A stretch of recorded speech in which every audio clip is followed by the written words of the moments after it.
Spurius Lucretius Tricipitinus is a semi-legendary figure in early Roman history. He was the first suffect consul of Rome and was also the father of Lucretia, whose rape by Sextus Tarquinius, followed by her suicide, resulted in the dethronement of King Lucius Tarquinius Superbus, therefore directly precipitating the founding of the Roman Republic. It is believed that Lucretius and his accomplishments are at least partly mythical, and most ancient references to him were penned by Livy, Plutarch. Founding of the Republic. While the King of Rome was away at the siege of Ardea, his son, Sextus Tarquinius, raped Lucretia, the wife of the king's nephew. Sextus returned to camp. The next day Lucretia dressed in black, and went to her father's house in Rome and cast herself down in the suppliant's position, weeping. Asked to explain herself, she insisted on first summoning witnesses and after disclosing the rape, called on him and him for vengeance. A plea that could not be ignored, as she was speaking to the chief magistrate of Rome. While they were debating, she drew a concealed dagger and stabbed herself in the heart. She died in her father's arms, with the women present keening and lamenting. This dreadful scene struck the Romans who were present with so much horror and compassion that they all cried out with one voice that they would rather die 1,000 deaths in defense of their liberty than suffer such outrages to be committed by the tyrants. In the alternative version, she did not go to Rome but sent to it for her father and to Ardea for her husband, asking them to bring one friend each.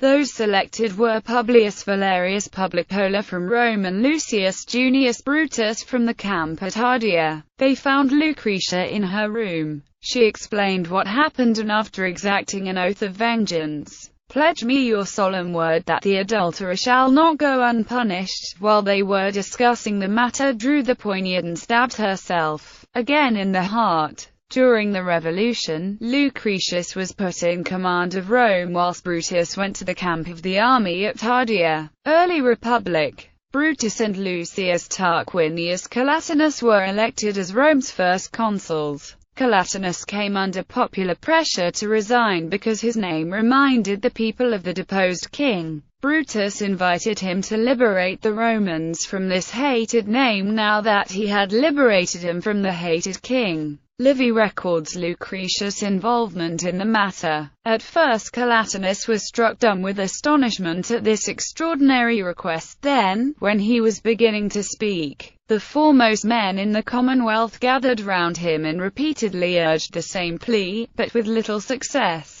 It was not till Spurius Lucretius, his superior in age and rank, and also his father-in-law, began to use every method of entreaty and persuasion that he yielded to the universal wish. The consul, fearing that after his year of office had expired and he returned to private life, the same demand should be made upon him, accompanied with loss of property and the ignominy of banishment, formally laid down the consulship, and after transferring all his possessions to the Latin town of Lanuvium, withdrew from the state suffect consulship.